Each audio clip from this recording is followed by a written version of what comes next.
Om Namah Shivaya.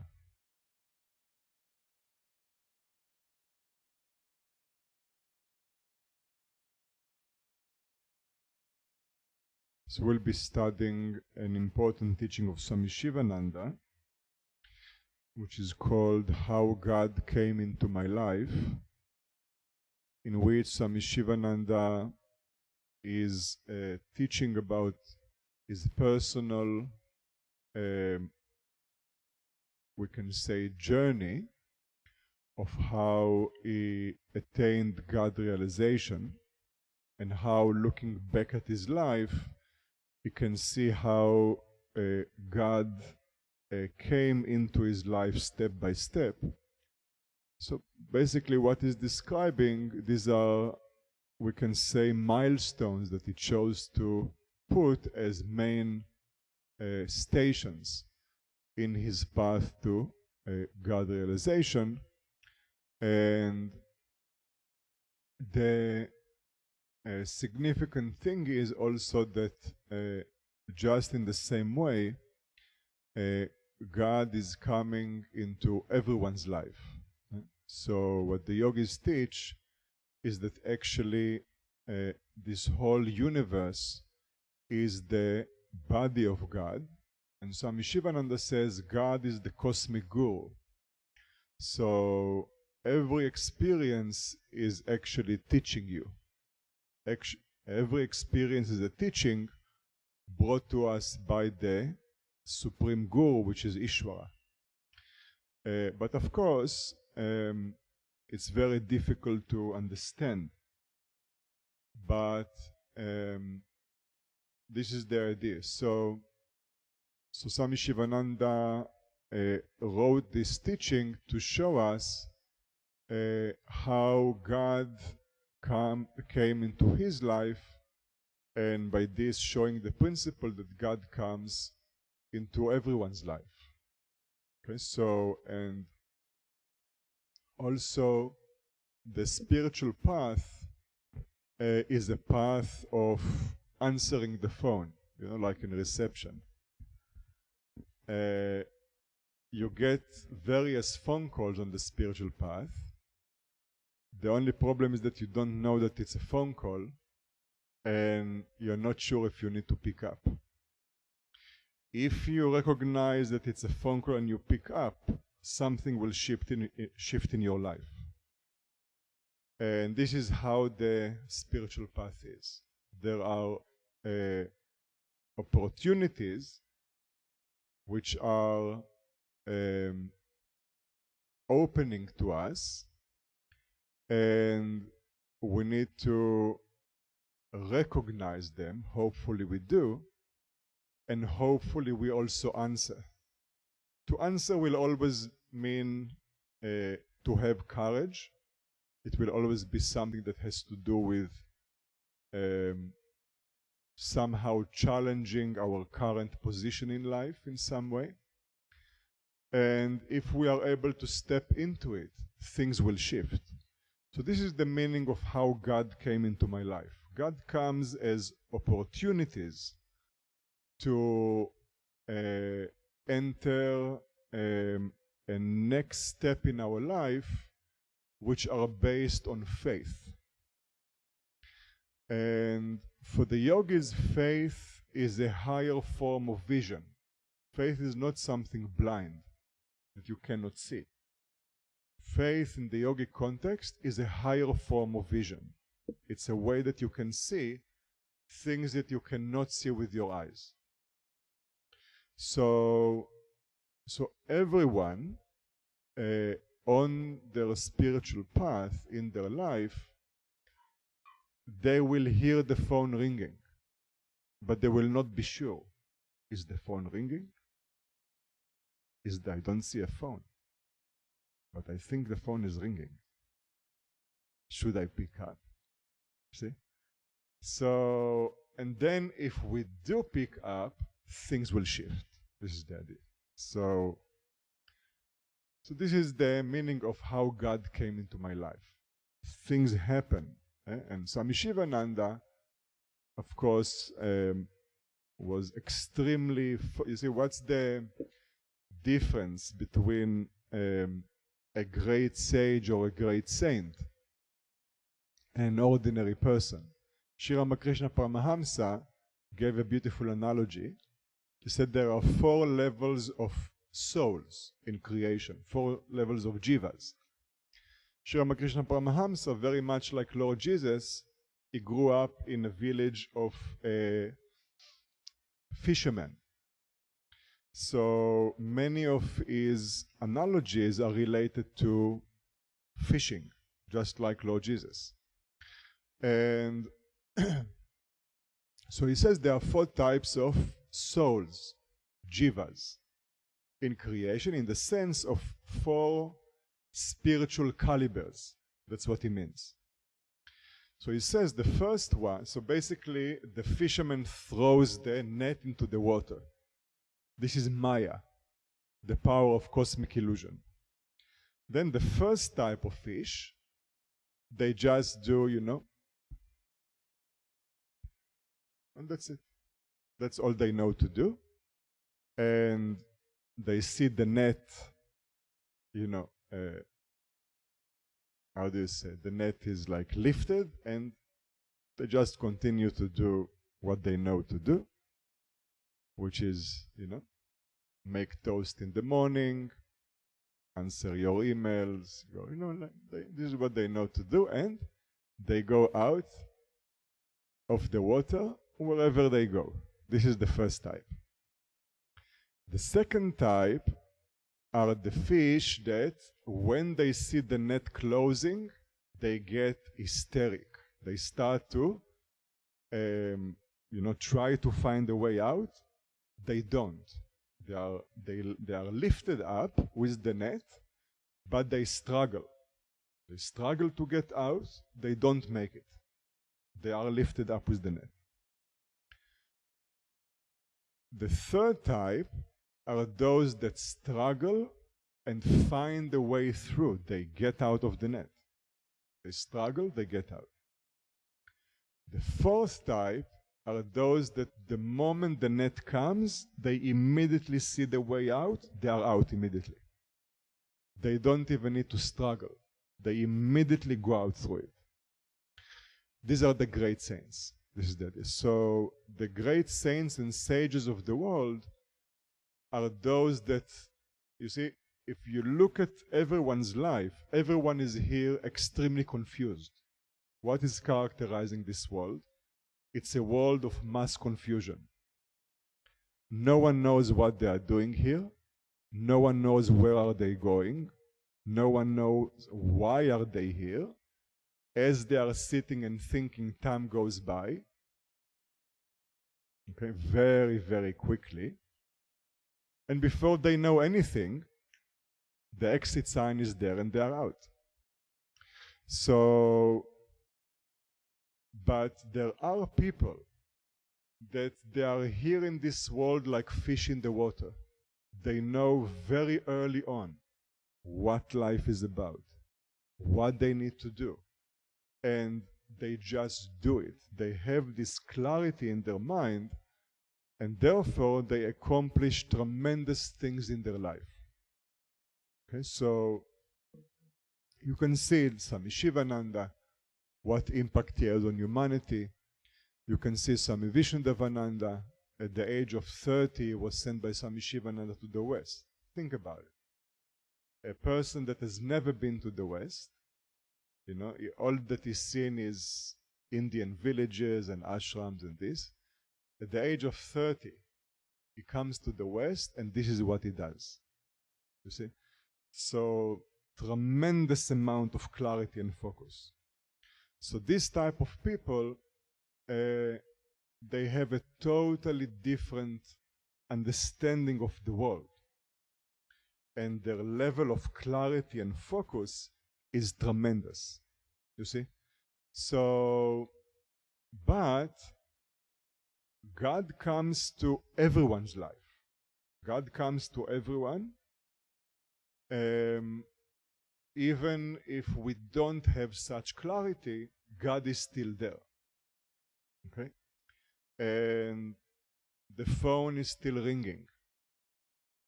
and we have opportunities to answer the calls. This is the idea. This is universal. Everyone has it. It just means that we need some courage and faith. This is the idea. So, the moment you put your hand to lift the phone, fear will come. This is the idea.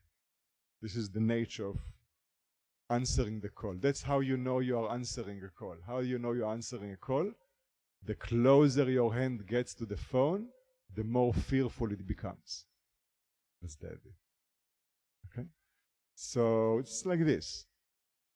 So, so let's see how Swami Sivananda describes how God came into his life.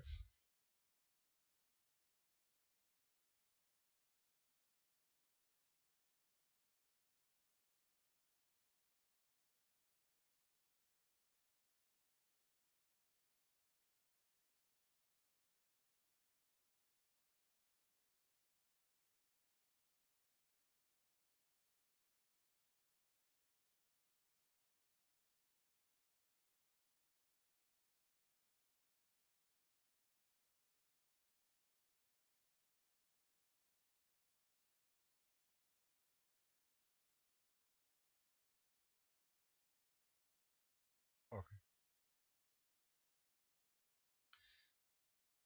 How God came into my life by Swami Sivananda. It would be easy to dismiss the question by saying, yes, after a prolonged period of intense austerities and meditation, while I was living in Swarga Ashram, during which I had the darshan of a number of Maharishis and their blessings, the Lord appeared before me in the form of Shri Krishna. So Swami Sivananda says, there is a short answer, and I can dismiss it in this way, just give the short answer, but as you will see, he says it's not sufficient.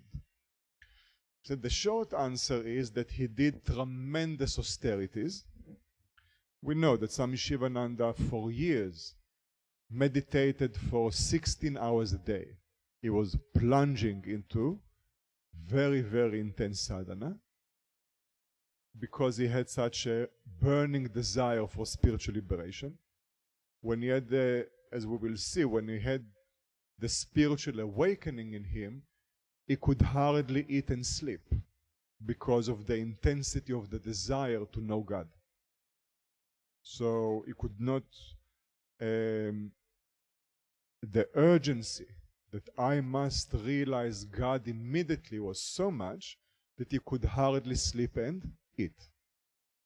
So, and he plunged very, very deeply into sadhana, and then he had visions of rishis that appeared before him and gave him blessings. So this is recorded by many sages that in advanced stages of meditation, sages and saints, which may be not in their physical body, will appear to the aspirant and give teachings and blessings. Okay, so to guide the aspirant. So it can be sages, it can be divine beings, and they may appear to the aspirants, give teachings and give blessings. So this is what Swami Sivananda is describing. And then he says he had the vision of Shri Krishna. So the deity, the Ishta Devata, the chosen deity of Swami Sivananda, was Shri Krishna. And actually this is the photo that Swami Sivananda used to worship of Lord Krishna. And not this exact photo, but the image. So that's the meaning. So and then he had the vision of his Ishta Devata. God appeared before him and gave him the darshan, the vision. So he says, this is the short answer. But that would not be the whole truth, nor a sufficient answer to a question relating to God who is infinite, unlimited, and beyond the reach of the speech and mind. So Swami Sivananda says this is an insufficient answer, first of all because the answer is not for Swami Sivananda. It is to guide aspirants. And the short answer will not give enough insight to aspirants how God comes to their life. This is the idea. This is why he says this is an insufficient answer. And he also says God is infinite and beyond the reach of mind and speech. And therefore, when we speak about God realization, it means that the person is lost in the infinite reality. So he says, to explain how this happens, we need to explain the process in details. Because now we experience ourselves to be very finite. But how is the finite jiva or soul lost in the infinite reality? Literally, not theoretically. How does it happen? See?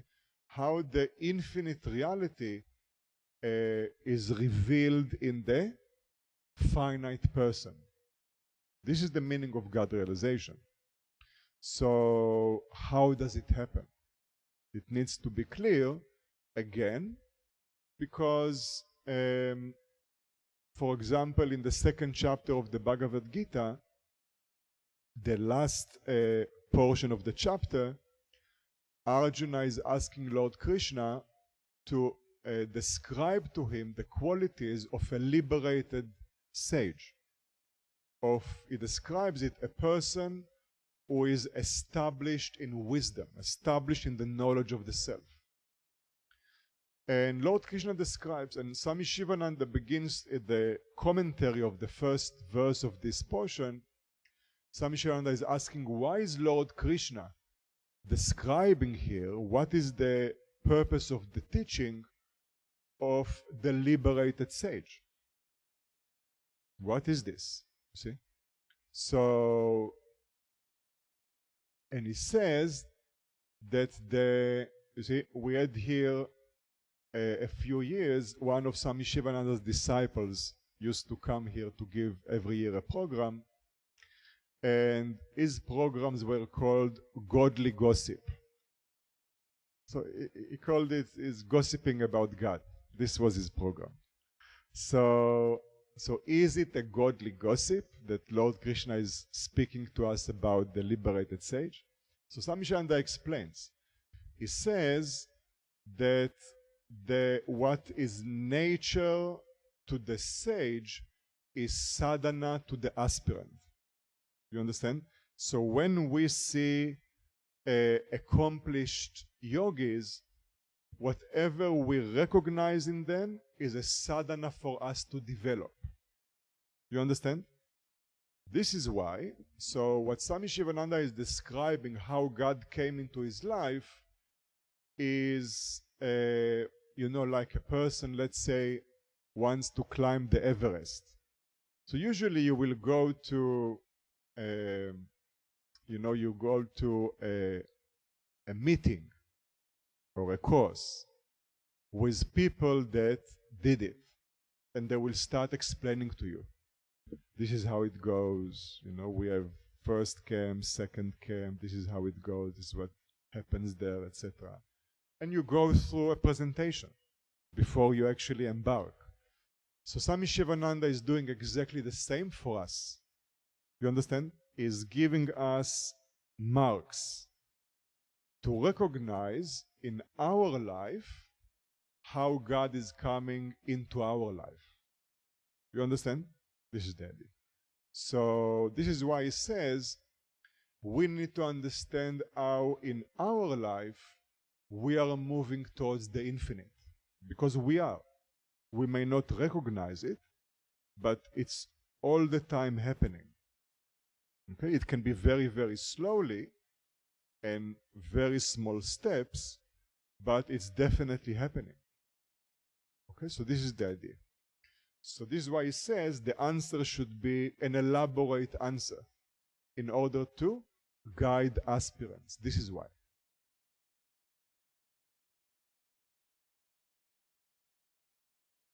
Cosmic consciousness is not an accident or chance. Okay, so cosmic consciousness does not fall on you from the sky. It's not like being hit by a lightning. Okay, so the spiritual path is extremely systematic. One needs to conquer all their weaknesses one by one with the grace of God. But even the grace of God is a living power. It's not something that is chance.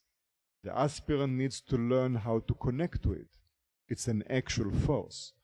So, therefore, Swami Sivananda says, cosmic consciousness or God realization is not a chance. It's something which the aspirant needs to learn how to do and how to approach.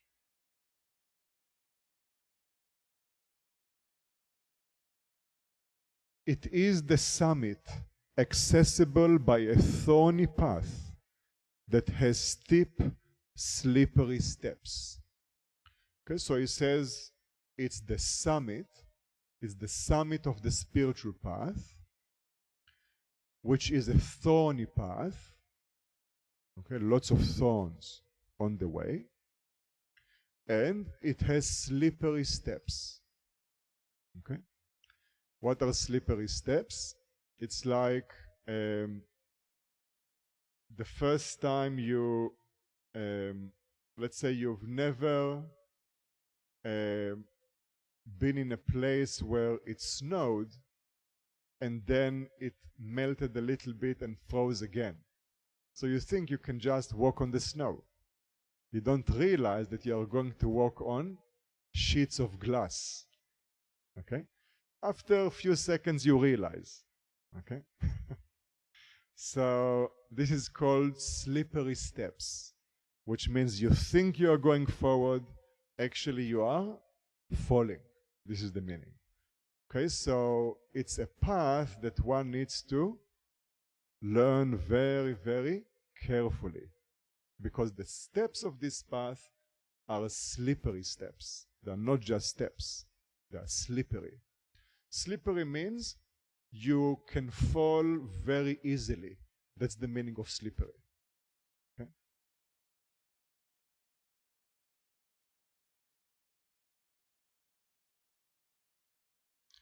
I have ascended them. I have ascended those steps, those slippery steps. Step by step, the hard way. But at every step, I have experienced God coming into my life and lifting me easily to the next step. Swami Sivananda always uses this what seems to be contradictory terms in his writing. He is many times using the word difficult and hard with the word easy in the same sentence, like he did here. So, so he says that I have ascended them, these steps, I have ascended them step by step the hard way. The hard way is the only way. There is not that there is hard way and an easy way. The hard way is the only way, you see. There is only one way to ascend the steps, and this is to ascend the steps. That's the only way, you see. So there is in the Bhagavad Gita, in chapter 9, at the beginning of the chapter, Lord Krishna speaks about why people fail to attain the goal of the spiritual path. And Swami Sivananda has a very beautiful commentary. And he says, Lord Krishna says that it's because of lack of faith. The spiritual path is a path of faith. We need faith. It's not blind faith. The faith is based on past experiences. You see, it's like faith means that something is familiar to us. We are already familiar with it. Therefore, we have some faith. But gradually, by experience, the faith will become an experiential faith. But it's a path of faith. And Lord Krishna says people do not attain the goal because they lack faith. And then Swami Sivananda explains another thing that is related to what Lord Krishna is saying.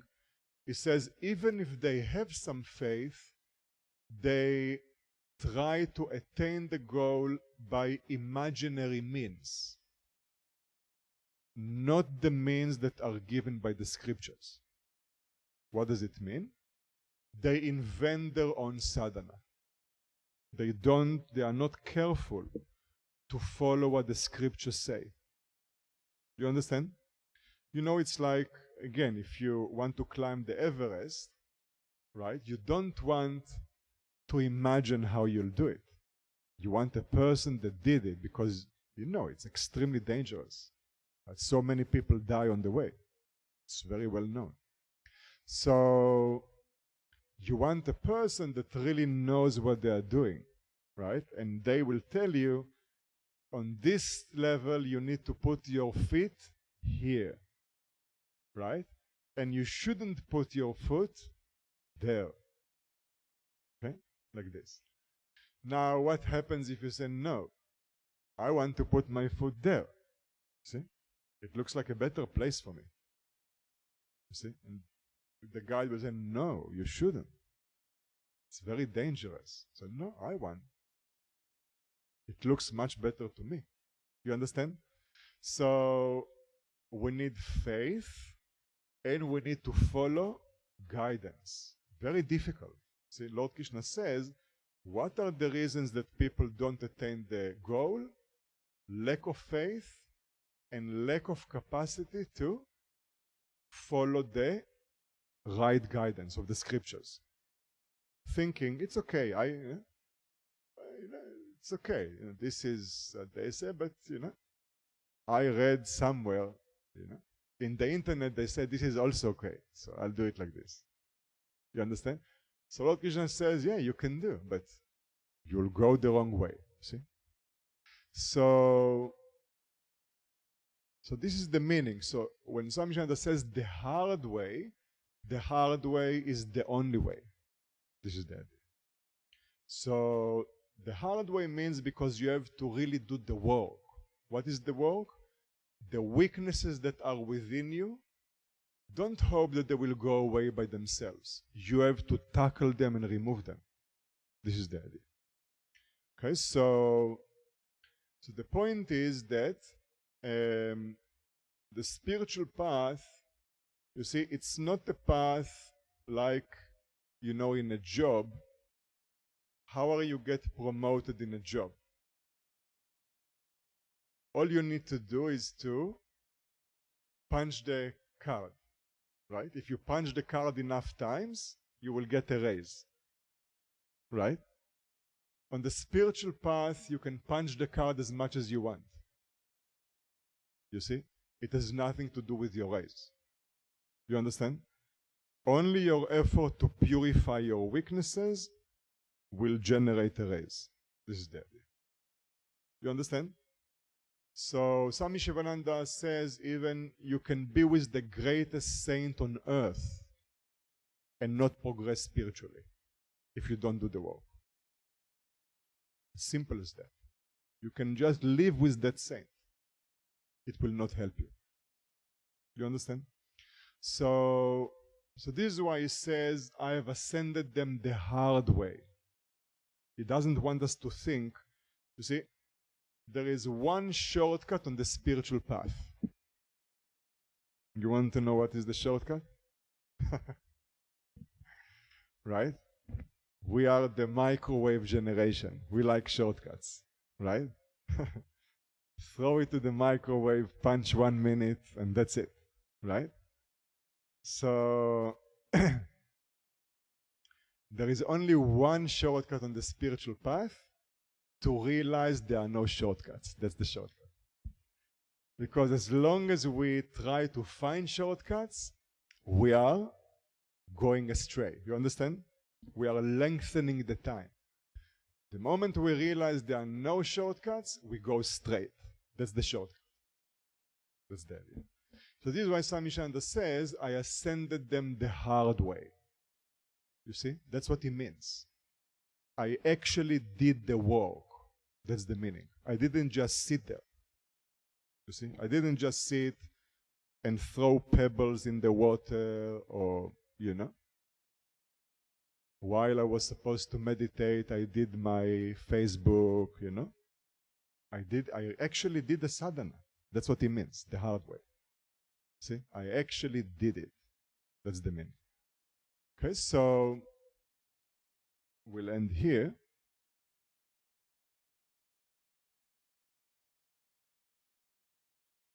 Om Tat Sat.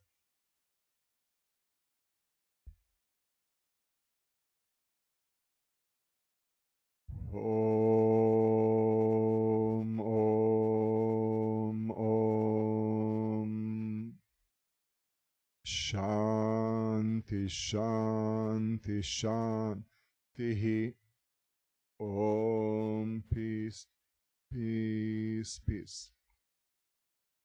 Om Bolo Sadguru Sivananda Maharaj Ki Jai. Swami Vishnu Devananda Maharaj Ki Jai.